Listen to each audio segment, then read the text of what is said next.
큰 민족을 이루어 복의 근원이 되게 하시겠다는 하나님의 믿음의 조상들은 무엇을 역경을 헤치며 살아간다.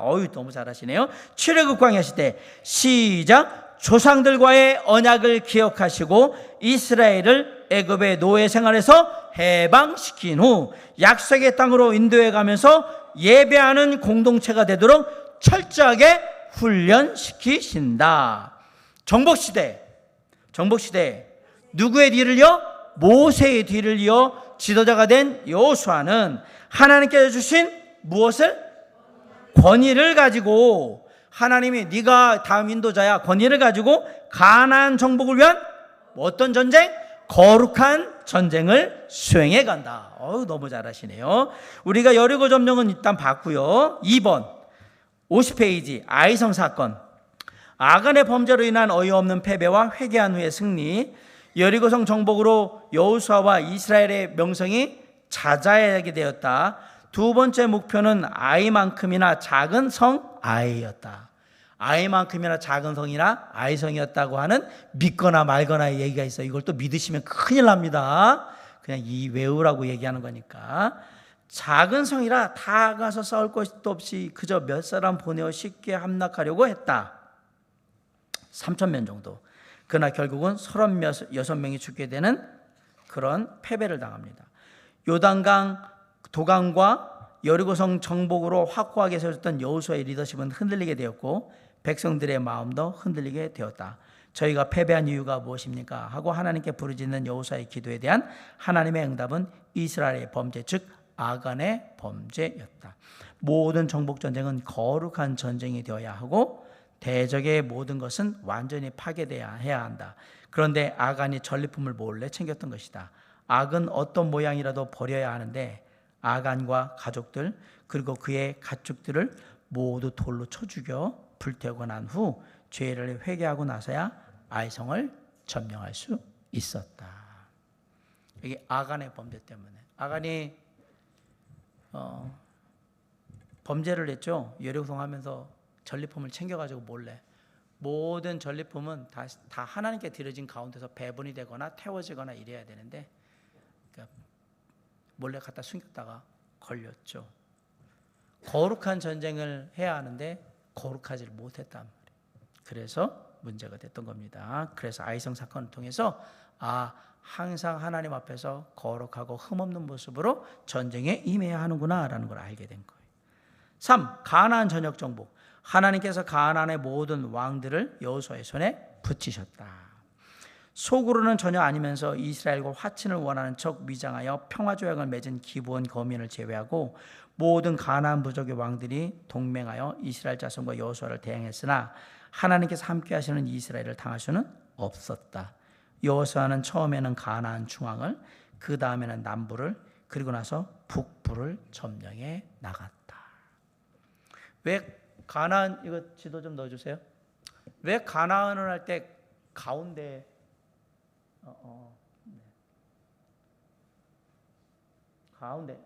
가운데를 갔을까요? 가나안에? 우리가 처음에 가운데로 간 이유는 모든 전쟁에서는 중간 허리를 끊어버리면 위아래가 분리가 되잖아요. 그럼 서로 도와줄 수가 없어요. 그래서 전쟁을 할 때 중앙부터 쳤던 겁니다. 나름대로 아마 그 부분에 있어서는 그런 전략들이 잘 통해가지고 중앙을 치고 난 다음에 중앙에서 밑으로 남부 쪽으로 내려왔고 그다음에 위쪽으로 올라가므로 해서 전쟁을 잘 쳐올 수 있어요. 여리고로 해서 이렇게 쭉 올라가서 딱 쳐버린 거죠. 그렇게 되니까 밑에 이제 유다 지역, 그다음에 위에 지역 이렇게 되어 있는 겁니다. 기브온 거민들은요 사기를 쳤어요. 사기를 아시겠지만 아니면서 사기를 쳐가지고 우리는 평화를 맺기를 원합니다. 그랬는데 그들이 진짜로 평화로 맺으러 오는 줄 알고 여호수아와 방백들이 사기에 속죠. 그런데 이미 하나님의 이름으로 약속을 했기 때문에 건드릴 수가 없었던 거예요. 그래서 그걸 통해서 교훈을 받은 거예요. 어떤 교훈을 받습니까? 사람은 함부로 믿으면 안 되는구나. 그러니까 사기를 치려고 맘먹으면 아무리 조심해도 당하죠. 얘네는 살기 위해서 목숨을 걸고 사기를 치고 나는 정신이 몽롱한 상태에서 그냥 그래 하나님한테 와서 하나님의 우리한테 이제 져서 이제 우리하고 잘하고 이러니 하니까 그냥 받아줘야지 이렇게 그냥 느슨하게 생각했다가 사기를 치는 바람에 그래서 하나님께서 처리하라고 했는데 처리하지를 못한 거예요. 사실은 그걸 받아들여도 안 되죠. 그런데 그들의 속내를 알지 못해가지고 사기를 당해가지고 나중에 이것이 문제가 됩니다. 아시겠지만 정복시대의 여호수아가 가나안을 정복할 때 전역을 정복했다고 하나 완전한 정복을 한 건 아니고요. 어떤 좋은 지역들은 주변 족속 이방 족속들이 살고 오히려 이스라엘 백성들은 산지나 이런 데로 쫓겨나서 사는 경우도 되게 많았습니다. 온전한 정복이라고 얘기할 수는 없고 가나안이 완전하게 이스라엘의 하나의 땅으로 통치되기 시작한 건 다윗 왕이 완전히 정복을 한 다음이다라는 사실을 꼭 기억하셔야 돼요. 그것을 우리가 좀 아셔야 합니다. 자, 4. 기업 분배. 각 지파에게 정복한 땅을 분배했고 이것이 그들의 기업이 되었다. 가나안 점령이 끝나고 각 지파별로 제비를 뽑아 땅을 분배해 주었다. 요단 동편의 2지파 반 그리고 서편의 9지파 반이 거하게 되었다. 잘 보시면 2지파 반이 되어 있죠. 여기에 므낫세, 갓, 루벤 쭉 2지파 반이 있는 거거든요. 그리고 이쪽에 또 다른 지파들이 쭉 있고 여기 므낫세 의외로 많네요. 근데 이쪽 땅, 요 므낫세에 있는 땅들은 사실 이쪽 요단 동편은 다 산지예요. 좋은 땅은 다 이쪽 서중 지중해 쪽에 있는 땅들이 좋은 땅이고 요단강을 기점으로 이쪽 좋은 땅 쪽은 다 산들이 높기 때문에 농사 같은 게 잘 안 돼요. 목축하거나 이렇게 하는 땅들이에요. 그러니까 넓기는 넓은데 뭐 그냥 농사의 효율이나 이런 거의 산업의 효율에서는 떨어지는 곳. 그렇게 해서 2지파 반만 들어가 있습니다. 그렇게 됐습니다. 물론 여기 단도 약간 있는데 여기 나눠 있는 데가 좀 있죠? 이건 문화세도 나눠 있고 막 자, 재밌습니다. 자, 가나안 점령이 끝나고 각 지파별로 제비파 땅을 줍니다. 요단 동편의 2지파 반 그리고 서편의 9지파 반이 거하게 되었고 레위 지파는 전국에 흩어져 거하게 되었다. 도피성이라고 해서 특별히 어떤 문제를 우발적으로 일으키거나 그 의도가 없는 가운데 뭐 어떤 문제들이 일어났을 때 일단 그 부분에 대한 판단을 받기 위해서 도망가는 성이 도피성이에요. 도피성에 가면 제사장들이 있어가지고 제사장들이 듣고 이건 이렇다 저렇다 판결을 해주거든요. 그렇게 하기 전에 도피성에 도망갔는데 만약에 그 사람을 따라 죽이거나 그러면 거기에 대한 벌로 뭐 죽임을 당하거나 징계가 큽니다. 12지파는 각자의 구역에 자치적으로 거주하면서 다른 지파들과 자유로운 연맹 관계를 맺으며 지내도록 했다. 이 모든 일을 끝낸 여호수아의 고백서는 나와 내 집은 여호와만 섬기겠노라 라는 신앙적 선포였다. 단지파는 단지파가 왜 여기도 있고 여기도 있느냐. 워낙에 므낫세 반지파는 이렇게만 있거든요. 단이 왜 저기 갔나. 단지파는 원래 아모리 족속을 처리하고 그 땅을 기업으로 받으려 했으나 처리하지 못하고 오히려 그들에게 밀려나 사사시대의 북쪽 끝으로 가서 이주하게 됐다. 밀려난 거예요. 쫓겨나가지고 밀려나서 일부는 저쪽으로 갔단 말이에요. 그러면 이건 뭘 말하냐면 정복시대에 가나안 정복을 하긴 했지만 아직도 불완전한 상태에서 주변 이방 족속이 힘이 세면 쫓겨나고 산으로 쫓겨나거나 저렇게 단지파같이 위로 이주를 해버리거나 막 이런 일들이 벌어진 거예요. 이미 각 지파마다 땅을 나눠줬으니까 왜 여기로 갔느냐. 이 땅이 아마 안 나눠준 땅인가 보죠. 거기로 가서 그냥 우리 거기서 살게 그러고 저 위쪽으로 올라가고 막 그런 건데 작은 지파들에게 있어서는 옆에 있는 뭐 이런 유다 지파 같은 이런 지파나 뭐 므낫세 지파 같은 이런 큰 지파들이 갓, 뭐 루벤 큰 지파들이죠. 시므온 이런 거 도와주면 좋긴 하겠는데 각자 또 알아서 그냥 또 살아야 되는 부분들도 있고 그러니까 좀 쉽지는 않았던 것 같습니다. 오늘 또 여기 보면 이렇게 베냐민은 요만하죠. 또 작아요. 유다 지파가 가장 큰 지파였어요. 정복 전쟁을 하면서 가장 강력해진 지파는 유다 지파입니다. 유다 지파가 가장 전쟁에도 호전적이고 그리고 맨 앞에 싸워서 많이 했고 그러므로 말미암아서 어떻게 보면 큰 뭐 이쪽 남쪽 땅에 큰 데를 이렇게 갖게 되지 않았나라고 생각을 합니다. 그리고 재미난 건 유다 지파에서 누가 나오죠? 우리가 알듯이 메시아의 계보가 유다 지파로 돌아오거든요.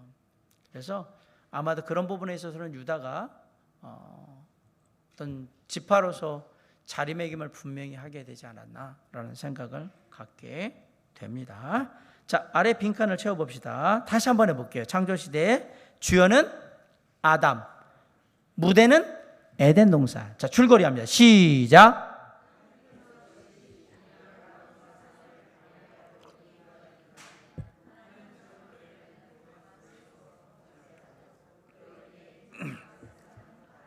네, 잘했습니다. 족장시대 주인공은 아브라함, 주요 활동 무대는 가나안. 자, 창조시대 네 가지 주요 사건이 있죠. 그 줄거리 옆에 오른쪽에 이렇게 쌓아놓으세요. 창조, 타락, 홍수, 바벨탑. 창조의 사건이 있고, 그 다음에 인간이 타락해서 에덴 동산에 쫓겨나고, 그 다음에 세상의 죄악의 관영에서 홍수가 나고, 그 다음에 홍수 끝나고 나서 바벨탑을 사람들이 쌓으면서 하나님과 겨루려고 했고, 이게 창조시대의 이야기입니다. 창조, 타락, 홍수, 바벨탑. 족장시대 주인공은 아브라함, 주요 활동 무대는 가나안. 자, 줄거리 시작. 큰 민족을 이루어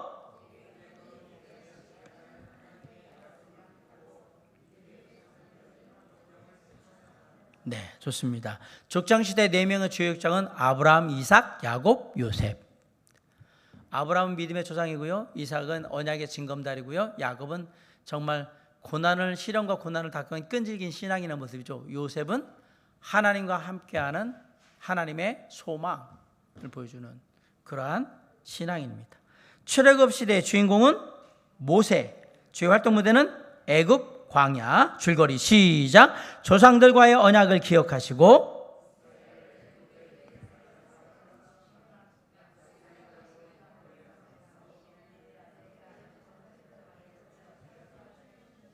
네, 좋습니다. 출애굽 사건에 네 가지 주요한 사건이 있죠. 출애굽, 시내산 훈련, 불신앙, 40년간의 재훈련. 네, 이 네 가지. 그 다음에 정복시대입니다. 정복시대 주인공은 여호수아, 주요 활동 무대는 가나안. 줄거리 시작. 모세의 뒤를 이어 지도자가 된 여호수아는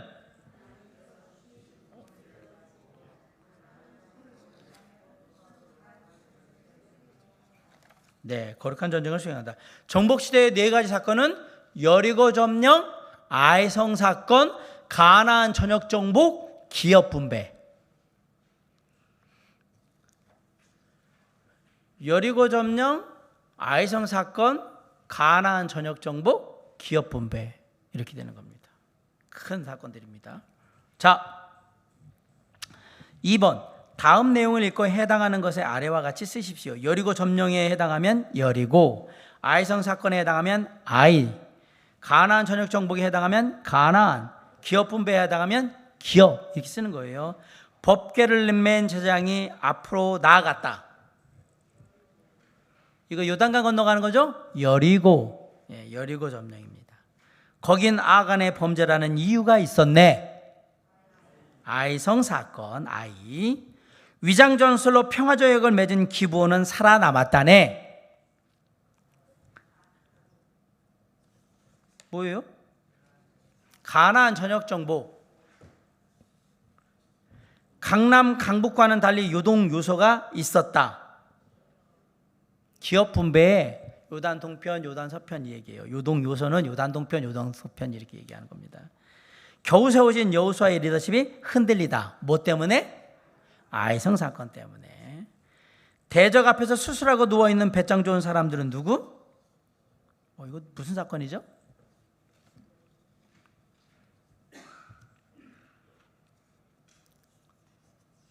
제일 맨 처음에 여리고성이 건너와서 뭐 했죠?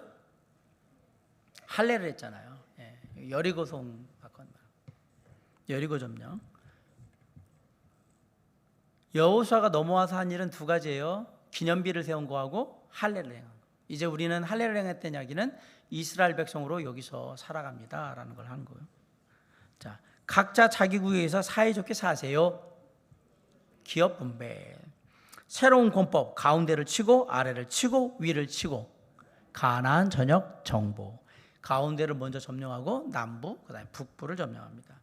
천하무적 괴짝이 물을 가르고 돌을 부수다. 천하무적 괴짝이 뭐예요? 언약궤잖아요. 물을 가르고 요단강을 건너고 돌을 부수다는 여리고 성벽을 무너뜨렸다는 얘기죠. 여리고 점령. 집합을 영역을 지도로 해주세요. 근데 뭐 다 외울 필요 하나도 없고요. 요단 동편에 그냥 2지파 반 있었고 요단 서편에 9지파 반, 12지파 중에 레위 지파는 지파에 들어가지 않습니다. 기업 분배를 안 받습니다. 왜 그러죠? 제사장의 지파라서 아예 나올 때부터 제외를 시켰습니다.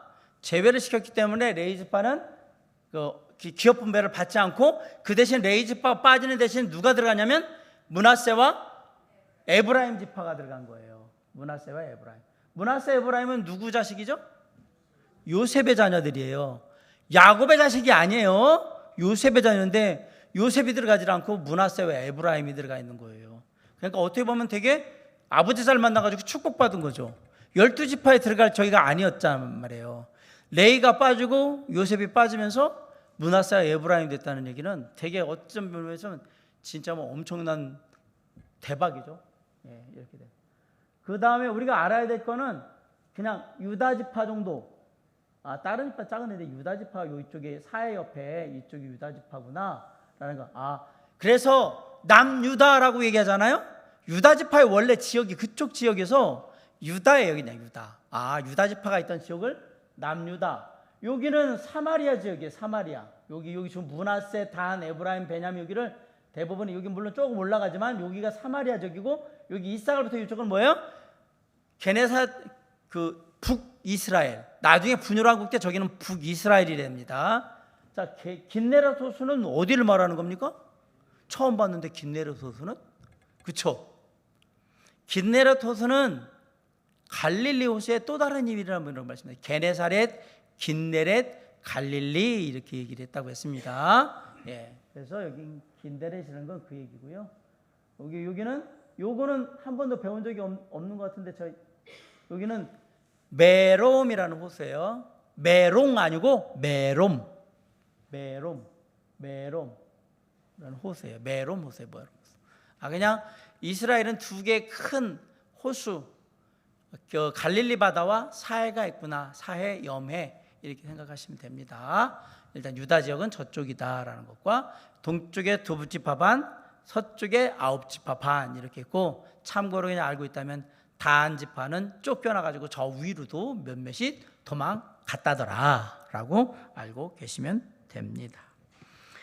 레위 지파가 하나님의 소유가 되면서 요셉 지파의 두 아들 므낫세와 에브라임이 지파에 속하게 되었다라는 얘기가 바로 이렇게 형제라고 므낫세하고 에브라임을 붙여놨죠, 그죠?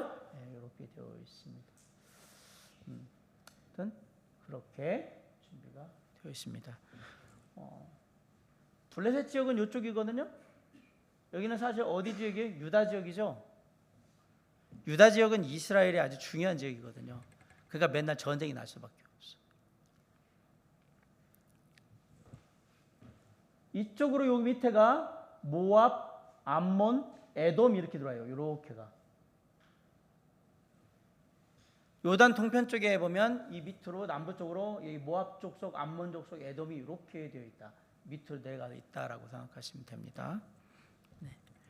그리고 아까 말씀드린 지중해 저쪽에 블레셋, 이쪽이 블레셋 지역입니다. 지금 전쟁하고 있는데, 하마스. 예. 아무튼 이스라엘은 끝까지 간다인 것 같아요. 전쟁이 어떻게 가나 한번 봅시다. 아무튼 그렇습니다. 자, 오늘은 여기까지 할 건데 복습 한번 해보겠습니다. 나름 빨리 한 것 같은데 시간이 많이 남네요. 복습 한번 빈칸 복습을 한번 하고 이럴 때 또 이렇게 해줘야죠. 자, 10개 시대 먼저 외워보고 그 다음에 정복 시대까지 한번 해보겠습니다. 10개 시대 다 덮고 합니다. 시작. 창조 시대, 정복 시대, 포르 시대. 네. 자, 이 51페이지 창조 시대의 주인공은 아담, 주요 활동 무대는 에덴 동산. 자, 줄거리 한번 봅니다. 시작.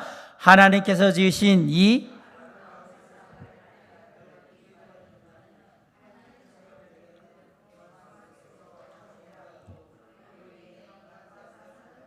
타락한다. 창조 시대의 네 가지 주요한 사건 있죠? 창조, 타락, 홍수, 바벨탑. 네, 그렇게 되어 있습니다. 족장 시대, 창세기 11장까지가 창조, 타락, 홍수, 바벨탑이에요. 그 안에가 다 들어있는 거예요. 그 다음에 12장부터 50장까지는 족장시대의 이야기입니다. 족장시대의 주인공은 아브라함, 주요 활동 무대는 가나안. 자, 줄거리 시작. 큰 민족을 이루어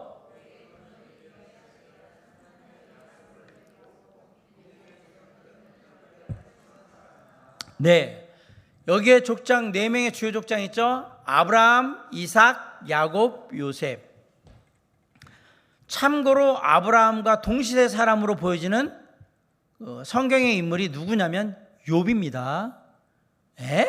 예, 욥기의 시대는 아브라함과 거의 동시대에 그 앞에 곡이 있을 거라고 얘기를 합니다. 욥기는 되게 오래된 책이에요. 뒤에 저 시편인도 뒤에가 있다고 해서 되게 뒤에 있다고 생각하시면 안 돼요. 그냥 시편이니까 거기다 뭐 하는 거지. 욥기는 되게 앞선 책으로 족장 시대에 족장 중에 하나로 욥이 있었다라고 대부분의 학자들이 얘기하기 때문에 되게 오래된 책입니다. 족장 시대의 인물 중에 욥이 있다라는 것 그냥 알려드린 겁니다. 자, 족장 시대 아브라함, 이삭, 야곱, 요셉. 자, 출애굽 광야 시대의 주인공은 모세. 주요 활동 무대는 애굽과 광야. 가나안은 안 되는 게 모세는 가나안에 들어가 본 적이 없어요. 예, 못 들어갔습니다. 마지막에 저기서 느보산에서 갔기 때문에 아시지만 모세의 시체는 지금도 없고 찾을 수도 없는데 뭐 하나님이 가져가셨다는 얘기가 있고 또 뭐 어디다 사람들 모르게 묻었다 이런 얘기 있는데 그 이유는 모세의 묘지나 이런 것들이 발견되는 그 순간 사람들은 하나님을 믿을 게 아니라 누굴 믿으면 보이는 모세의 묘지를 보면서 모세를 숭배하게 될 거예요. 그래서 하나님이 아예 없애졌어요. 놀라운 것은 나중에 이 얘기도 좀 하겠지만 우리가 분열왕국 시대, 포로 시대에 들어오면서 포로 시대에 들어왔을 때 무슨 얘기가 없냐면 언약궤가 어디 갔는지 몰라요. 그 다음부터 언제 어떻게 없어졌는지를 몰라요. 어디 갔을까? 똑같은 얘기예요. 모세의 시신이 어디 갔을까와 똑같이 만약에 언약궤가 진짜로 성전에 있었다, 그대로 있었다 그러면 사람들은 뭐 대단할 거예요. 뭐 눈으로 언약궤를 사실 뭐 눈으로 못 보지. 들어가는 순간 다 죽을 거니까. 그러나 그런 것들이 어떤 실물로 있으면 하나님을 보이지 않는 하나님을 믿는 게 아니라 보이는 언약궤를 믿게 될 거예요. 어느 순간에 모든 게 다 사라져요.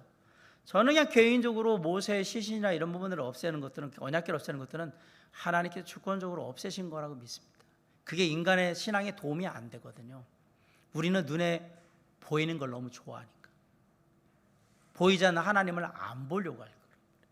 그래서 치운 거라고 생각을 합니다. 자, 출애굽 광야 시대에 4가지 주요 사건이 있습니다. 출애굽, 그 다음에 시내산 훈련, 불신앙, 40년간의 재훈련. 제가 최근에 우리 송영윤 집사님이 자료를 주셔가지고 출애굽에 지도되는 걸 보면서 김명현 박사님이 하는 새로운 지명, 우리가 말하는 그 반도가 아니라 아라비아 반도 쪽으로, 사우디 쪽으로 와 있는 거 보면서 와, 이게 아무튼 여기 연구가 많이 필요한 것 같아요.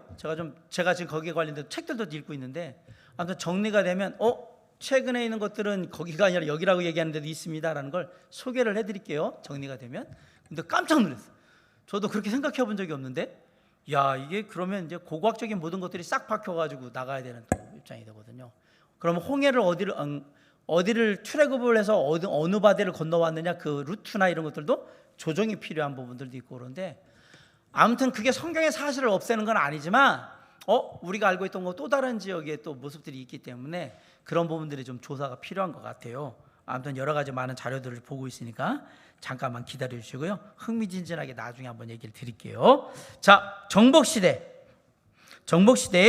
자, 주인공은 여호수아, 주요 활동 무대는 가나안. 자, 줄거리 시작. 모세의 뒤를 이어 지도자가 된 여호수아는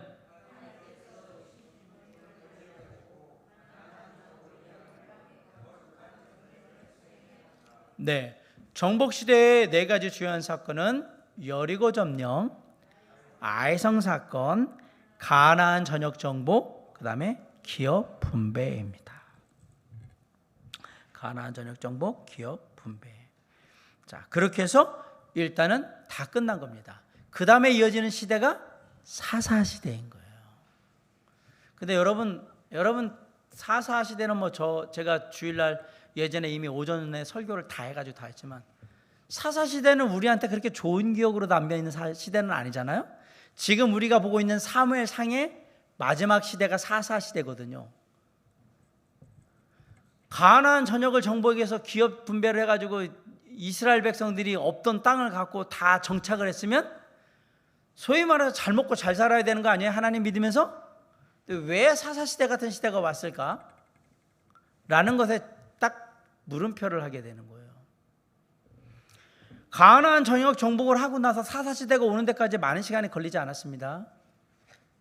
그 얘기는 사람들은 안주하게 되면 그때부터 하나님을 떠나기 시작한다라는 사실을 그대로 보여주는 게 사사시대예요. 그리고 사사시대는 재밌게도 사사들이 계속해서 13명, 12명, 정확히 12명, 사무엘까지 하면 13명의 사사가 계속 사이클을 반복을 하죠.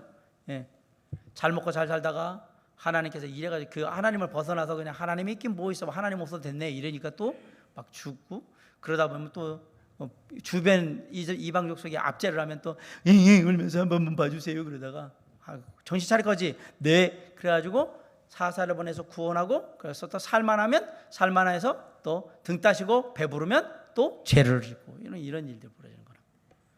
재미난 것은 가나안 전역 정복을 해가지고 기업 분배를 다 한 상태에서는 이 시대가 오래 갈 줄 알았는데 놀랍게도 그 시대가 오래 가지 않았다라는 사실은 그만큼 인간의 죄성은 강하다라는 사실을 보여줍니다.